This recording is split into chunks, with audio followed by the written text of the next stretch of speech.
see esimene tekst mingis mõttes räägib täpselt seda, mis mind painab, et näed, et ma ei tunne ennast väga hea inimesena ja samas ei ole kunstnike seas üldse näinud väga palju väga häid inimesi või tähendab, tavaliselt nad ei ole siis väga head, ei nad on toredad inimesed, nad ei ole halvad inimesed. Aga et neil on kõigil oma puuduseid ja vigu ja oma pahareti kalduvusi, et siuke läbinisti pai poissi või tüdrukut nagu annab otsida ja ma ise nagu kaldun sinna ikkagi päris pahade poole vahepeal mõnikord oma elus. Nii et ma siuke mõtisklus lihtsalt, hää inimene. Seda on nii tihti öeldud, seda on nii tihti mõeldud, et väga hää luuletaja, kunstnik või helilooja või lavastaja ei saa olla hää inimene. Et need, kes on päriselt hääd selles, mida nad teevad, need ei jaksa olla elus päris lõpuni hääd. See pauslause on selleks, et öelda, et see kehtib ka mujal, mitte vaid kunstis. Jah, ma tean erandeid, kuigi ma pole nende väga hääde inimeste puhul ka kunagi kindel, kas nad on nii hääd, sest olen neid näinud solvumas või vihastamas, jauramas või laimamas, ülbamas või õurgamas. Visnapust rääkisime. Ikka oleme rääkinud. Ta oligi nagu hää inimene ju, aitas teisi, kui sai, oli üdini pahempoolne rahvuslane, aga ta pettis oma naist. Ta ei olnud sõjas eriti julge, ta tüvitas kriitikuna oma endiseid parimaid sõpru Underit ja Tuglast. Ta läks ausa rahvusliku vasakpoolsena ikkagi Pätsi propagandatalitusse tööle, raha oli vaja. See oleks sama nagu, et ma oleks mõne Helme või Savisaare pressi esindajaks, sest muud molli pole mul põrsana võtta. Muide, nad ei paku ja ei paku ka kunagi, nii et te ei saa kunagi teada, kas ma olen siiras rahvuslane või orjan Putinit nagu kõik teised. Kui kunstnik lööb ja alandab teist, olgu mees või naine, kas ta on siis ikka hää kunstnik? Kas ta on hää inimene? Kas Johnny Depp saab kunagi andeks, tagasi andekaks nüüd, kui me teame, et tegelikult tema naine peksis hoopis teda, mitte vastupidi, ja kas see muudab kumbagi neist palju paremaks, kui me teame, et Johnny Depp selle juures oli ikkagi läbipõlenud ja õnnetu joodik selle juures või selle pärast? Kas halva inimese tehtud hää kunst on siis halvem? Kas peame maha kandma Simone de Beauvoir näiteks oli halb inimene? Näiteks üldiselt ta põlgas Ida-Euroopa pagulasi ja takistas nende kriitilisse esseede avaldamist Pariisis, sest kommunism pidi olema üdini ilus ja hea asi. Ja polnud võimalik, et Nõukogude Liit oleks paha. Kas me peaksime need Simone de Beauvoiri raamatud sellepärast maha kandma? Kas me peaksime põlgama need visnapud, sest ta kõneles naiste nisadest ja punnismagudest? Kas kunstis on hää ja kuri kõrvuti? Kas me mõõdame õiglaselt? Ja kui õiglaselt me siis mõõdame? Kas sa vastad mulle, Markiide saad? Nais- ja meeskaabakaid sama mõõdupuu järgi, löödud sinikaid ja salvatuid sõnu samadel alustel. Kas võib olla tõsi, et üdini aus, üdini korralik, üdini lihtne ja ilus, üdini moraalne, normaalne inimene ei saa kunagi olla üdini andekas? Kunstnik. Kui palju on neid geniaalseid teoseid, mis on loonud täiesti ausad, hääd, korralikud, moraalsed inimesed? Ja mida see siis ütleb minu kohta? Kas ma tegelikult alati olen tahtnud olla lihtsalt hea inimene ja samas ka põrgulikult hea luuletaja. Kõige parem, kui ma ainult saaks. Toidu tegemine on mul alati olnud suur armastus. Mul on toidu tegemisega umbes sama nagu luuletamisega, et lööb peale, et mul tekib mingi tunne või maitse või tahtmine midagi teha. Ja siis mingid perioodid, kui ma tunnen, et see toidu tegemine on nagu orjamine või sund või kohustus ja siis mul see lust kaob ära. See on nagu keegi sunniks luuletama, eks ole, et sellega sama natuke ka toidu tegemisega. Röstsaia reiv, Hindenburgi hingeburger. Kuidas kirjutada vabaks üks orjastest röstsai? Kuidas tunda seda röstsaia pannil tasakesi pöörates kahe kavala näpuga, mis ei karda toda põletavat pruunistavat pinda, et sa pole enam selle röstsaia ori, vaid taas preester, ta pühak ja prohvet. Et see kergelt sööstunud serv paneb elama ja õhkama su koguduse, mitte ei tõuka sust ära su jumalannat. Kuidas teha nii, et su pann, su pind, su ihu ja hing ja see hommikune röstsai oleksid vaba kellegi teenimise ja orjamise põrgulikust painest. kuidas emantsipeeruda omaenda köögis, mida sa aastate eest veel lihtsalt armastid, sest köök pole halvem kui kirik või kirjapaber. Ka temale saab maalida võlusõnadega kogu maailma. Ka siin töötab see poeesia ja maagia. Kui sa oled selles vaba, kui see riiv, see nuga, see koor ja see pann, see pott on sinu enda eluruum ja rõõmu tuum, mitte üle pää tõmmatud timukakott, et ainult aimad kukkuvad kirvest ning jääd ilma isegi elulusti kuhtumise kadumise saatanliku seire ja seestunud irvikkassi ilmest. Sa vähemasti rääksid alasti alatust. Kuidas kirjutada vabaks hommikused restsaiad, munad ja kohvihetked. Kas armastus äkki suudab sulle teha elustavat hingamist ja südame massaaži, tuua sind tagasi eluli või oled sa muutunud juba kummist nukuks, kelle peal seda kõike võib ju proovida, aga Krastis tammi oled sa pool oma elust olnud. Sama elutut lööb ta munaputru. Segaseks ta sulnilt sulanud võis nagu noil vanul võikai lajul, et ehk tuleb uskuda ja loota leevendust ja lunastust ning rössajad ärkavad tasakesi taas ellu, avokaado ja soola ja sidruni, tomati ja suitsujuustu viilude ja natukese sipula all. Ja seda, kui sulle jälle meeldima hakkab, nimetataksegi ehk armastuseks. Ja siis ei saa seda kunagi olla liiga vähe, kui keegi selle ära sööb. Siis ei ole keegi sult midagi ära võtnud. Ning sa teed pannile oma seemneröstid ja mäletad äkki, kuidas nõukogude aja rõlges pioneerilaagris valmisid esimesed röstsajad su elus maksimumi peale keeratud kummuli õliradikate hallidel, pruunidel, külgedel ja kuidas siiski ei tundnud sa end jumalast hüljatuna, kuigi sind põrandale lükati ja jalaga löödi ja su röstsaja viil ära söödi ja sa ei julgenud ega tahtnud sellest rääkida. Sa ei ole ju pealekaebaja ega suuremasi kakleja ja su ema oli laagri varem. Sellest oleks tulnud suur jama. Sellest röstsaiast, mis tollal endas veel ei kandnud armastust, nagu mõni õhulaev, nagu mõni lõõmav Hindenburgi hingepurger. Nüüd sa lihtsalt võtad oma armastuses esimas kokku ja hästi õnnalt litsutada kapis küpsend avokaadot pannil röstitud saia rabedale armastuse maitselise pinnale, sool, sidrun, piprakene, elukene. Me oleme siin sobivalt Stalini aegse puiestee ääres, sest et Stalini ajal kasvas üks poisike, Joosef Brotski, Peterburis, Piiteri linnas, tollases Leningradis siis ja sirgus luuletajaks. Ja mind on alati nagu kohutavalt köitnud tema kohtuprotsess 60. aastate keskel, kui Eestis oli suhteliselt vaba olemine, et meil ilmusid näiteks Andres Eini, Jaan Koplinski, Paul-Erik Krummo värsid ja mingis mõttes kunstnikele anti omajagu vabadust, siis samal ajal peeti Brotski üle Venemaal kohtuprotsessi ja teda süüdistati siis parasiitluses, parasiidi elus ja ta ei tee tööd. Ta ise väitis, et ta teeb tööb, et näed, et ta on luuletanud ja tõlkinud palju ja siis kohtunik küsib, et miks te arvate, et te olete luuletaja, et kes teil on andnud õiguse ennast luuletajaks pidada ja siis et lugejad ja et Jumal võib olla. Ja ütleb, et tegelikult on Nõukogude Liidul ja kommunismil ülesehitus teeks ka luulet vaja. Seda ta ütles niisama, sest et ega ta mingi suuremasi ideoloogiline kommunist ei olnud ju.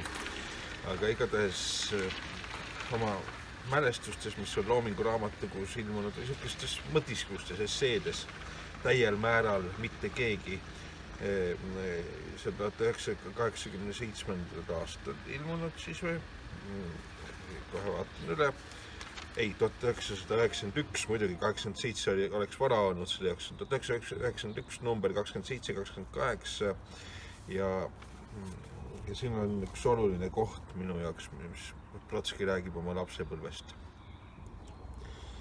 Kui aga jätta maailma saatus kõrvale, siis tollase poisikese ainus võimalus võidelda eesootava saatuse vastu oli kalduda õigelt teelt kõrvale. Seda oli raske teha juba vanemate pärast ning sellegi pärast, et iseendal oli hirm tundmatuse ees. Eriti aga sellepärast, et niiviisi eraldusid see enamusest ning meisse oli juba ema piimaga sisendatud, et enamusel on alati õigus. Säärane samm nõuab teatud hoolimatust ja hoolimatu ma olingi. Nõnda nagu ma mäletan praegu oma koolist lahkumist 15-aastaselt, polnud see mitte niivõrd teadlik tegu, kuivõrd lihtsalt julgustükk. Ma lihtsalt ei kannatanud enam välja teatud nägusid oma klassist, aga eelkõige õpetajaid. Ja nii tõusin vahel talve hommikul ilma mingi nähtava põhjuseta keset tundi klassis püsti ning kõndisin melodramaatiliselt kooliväravast välja, teades kindlasti, et ma sinna enam kunagi tagasi ei lähe. Tundest, mis mind tookord valdasid, mäletan vaid üldist enesepõlgust sellepärast, et ma nii noor olin ja nii paljudest asjadest mõjutada lasin. Sealsamas aga adusin ka ebamäärast, kuid õnnestuvat pääsemise tunnet, nagu astuksin mööda pikka lõputut päikselist tänavat. Arvan, et peamine oli siiski keskkonnamuutus. Tsentraliseeritud riigis näevad kõik ruumid ühtmoodi välja. Koolijuhataja kabinet on täpne koopia uurijate kabinettidest, mida ma hakkasin külastama umbes 5 aastat hiljem. Samad puitpaneelid, lauad, toolid, puusseppade paradiis.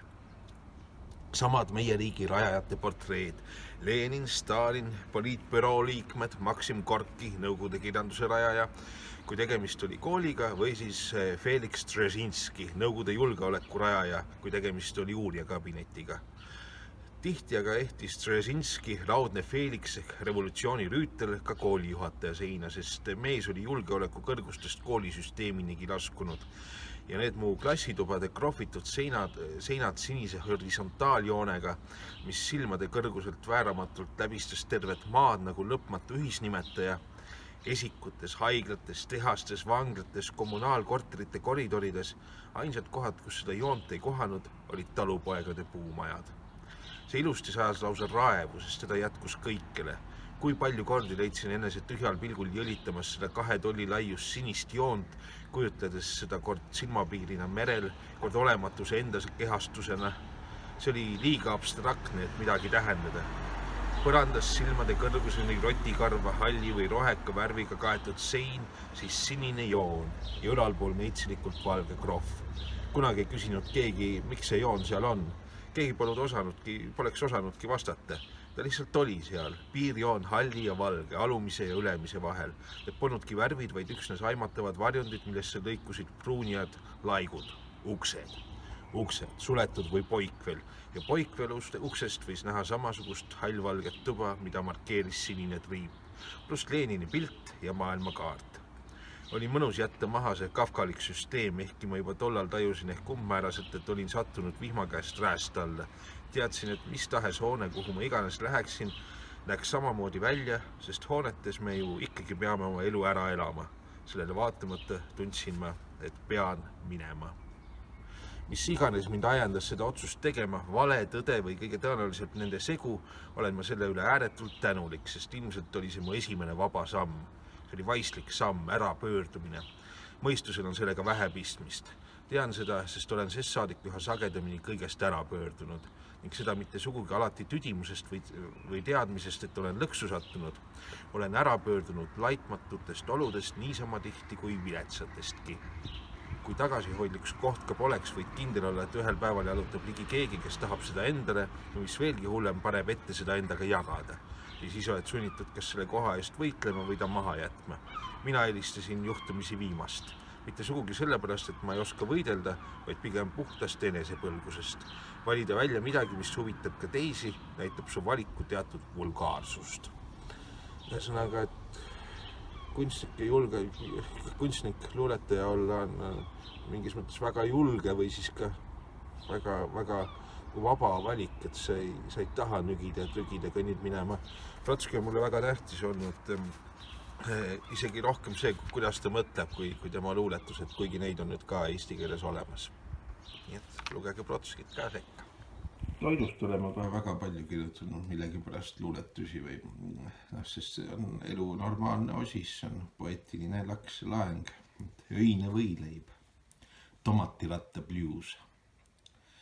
Kange võileivaisu on, keset tööd kell 2, vaimude ja autojobudike tunnil.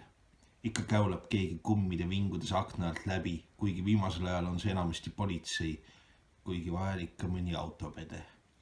Olen jälle juurde võtnud ja tahan keset tööd võileiba, aga ma kuulasin just, kuidas kõigi aegade suurim telekloon küsis arstidelt, et kas kuidagi ei saaks katsetada desinfitseerimisvahendite süstimisega. Aitaks see viiruse vastu. Mulle meenub, kuidas ma väiksena Valkla pioneerilaagrist traktori taga kloorikärust sõitsin ja siis üle käruserva oksendasin väike kloorimürgitus. Aga võileiba tahaks ikka. Siis avastan, et üks kassidest on oksendanud karvapalli ühele mu remmikraamatule, Roald Dahli Nõiad. Ja ees ootava raamatu väljatrükile, mis maas oli, ostsin just karvapalli vastast toitu ja hakkan nüüd taipama, et seda see vist tähendabki. Karvapallid tulevad koos selle toiduga palju paremini välja. Aga ikka tahan seda kuradi võileiba. Ka vaipa ja raamatut kassioksest rookides ja neetud küll peeglist paistan suure karvase kõhuga päris ahv inimesena. Aga ma teen selle võileiba. Saibast teed natuke kõvaks läinud juustuviil ja lõikan tomatilatte pääle. Enne pesen tomatit kuuma veega tükk aega, ikkagi harilik Kopli poe tomat. Ideaalne. Ma enda pärast ei näe kunagi toiduga nii palju vaeva. Istun lihtsalt voodiservale ja tahan just amsata, kui tomatilatas, kuradi sitaratas kukub ja veeleb vaibal täpselt selle koha peale, kus ma just kassikarva oksed koristasin. Neetud, ma ikka taha seda võileiba. Ma pesen seda kuradi tomativiilu veel kord väga-väga hoolega. Raske aeg, milleks raisata. Üks mu ranna hiljaaegu palus meil sõbraga salvestada sellise väikese lastehommiku materjali, et lastehommik ja siis ta palus, et me kujutaksime ette, kuidas me tunneksime või mida me tahaksime, kui me oleksime 10-aastased umbes, et see oleks nagu selle asja mõte. Ja siis ma panin alguses selle kirjas, ma sain aru, et see laste luule või laste jutu sarjaks küll ei kõlba. Aga järsku kannatate ära. Natuke nukker see sai. Peituse mäng, pettuse äng. Kui ma olin 10-aastane, tahtsin ära kaduda, ära minna, oma sisemisse maailma sumbuda. Seal oli juba hulk tegelasi ees ootamas. Igasuguseid minasid, kes olid seigelnud koos Korbi ja Joonatani, Ronja ja Pirk Porkapojaga, käinud pilvopaunastega ära tohutus seninägemetus maailmas, kaitseks võlutekk ja teejuhiks taskulamp, põrgulikes põnevates paikades, koledate koldide kodades, seigelnud rohelise päikese maal ja isegi judomati peal meister olnud. Ma olin füüsiliselt mannetu ja tobe tollal. Eksind ära 1000 öö veidratesse muinasjuttudesse. Neid oli palju neid lugusid ja minasid. Ja samas olid nad nagu ikka üks ja seesama mina.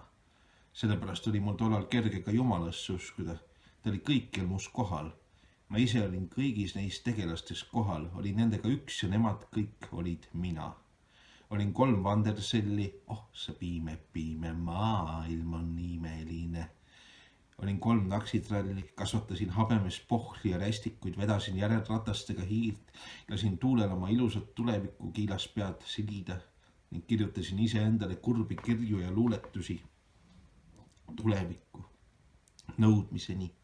Saan need siiamaani siit-sealt oma ajulabürindist kätte ja doktor Emmett Brown viib mind tagasi tulevikku, mida kunagi ei juhtunud. Mille soundtracki kirjutas Freddie Mercury, kelle surmaga kirjutati valmis kummaline segu vabast Eestist ja minu lapsepõlve lõpust, mu teismeea miseraablist olemisest ning tuleviku ülipoeedist, keda ma kunagi ei näinud sündimas, kes varikujudena ilmus mu elu seintele. 10-aastaselt ma teadsin ainult seda, et tahtsin olla mujal, ära, peidus kuskil, kus mind kunagi kätte ei saadaks. Ära õppisin ma selle mängu aga alles suurest peast ja siiski pool pettusega. Petan end siiamaani vahepeal ära, täitsa ära, et raske on mind üles leida.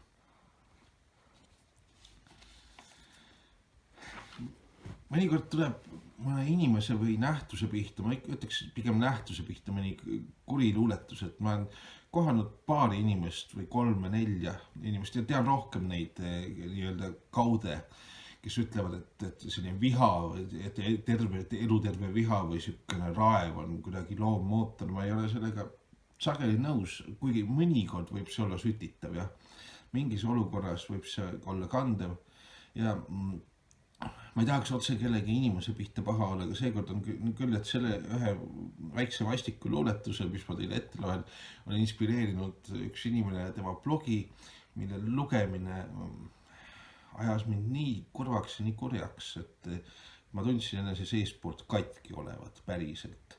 Ja niiviisi ei, sellist enesepiinamist muidugi ei pea endale lubama, võib-olla peab olema lihtsalt vaimuterve ja peab olema üle kõigest sellest, aga alati ei tule välja. Et võtke seda luuletust siiski väikese naljana ja ma annan vihje, et siin mõned kasutatud väljendid ei ole minu väljendid, et ma olen siin poeetiliselt varastanud ja ehk te mõistate kellelt. Heterod tapsid Eesti suusatamise. Moto. Ma imetlen teda. Tema persoon on toonud muidu hallile spordimaastikule värvi ja vürtsi. Ma olen väga õnnelik selle üle, et just praegu on meil olemas Priit Pullerits ja ma olen väga õnnelik, et ta just suusatumisest huvitub. Mati Alaver. Suurem jagu Pulleritsudest on kuidagi pahemale viltu, silmal, mis vaatavad põigiti läbi prilliklaaside ja kisendavad. Ma tahaks öelda küll, et heteroseksuaalid vedasid Eesti suusatamisi samamoodi põhja nagu homod kunagi Leedu korvpalli, aga ma ei saa, süda ei luba, sest ma olen kevadine Pullerits, siits. Tahaks karjuda, kuidas ometi vältida rattasõidust kahtlasi neegreid, kui mulle see täna unedes selgeks saaks, oleks kohutavalt tänulik, sest ma tean, minu unedesse vasakmeedia ei pääse, unedes räägib alati ainult kõik paremat kätt, pöörava jalgratta tõtt, nagu Eerika Salumäe või suuskadel, nagu Andrus Veerpalu. Meie usume Andrust ja Mati Alaveri usume ka, aamen. Kõiki neid, keda kunagi pole puudutanud paha ja mürgine keemiku käsi, see on ringrada, Uroboros, eluring, kus suuskavad ilusad valged heteromehed, kanni järel reas, kanni järel reas, suusamütsid kõigil peas. Kahju, et ma ei teadnud ajakirjandusest kunagi midagi muud kui seda, et alasti lumeme me piltkaanel müüb, mis mühin.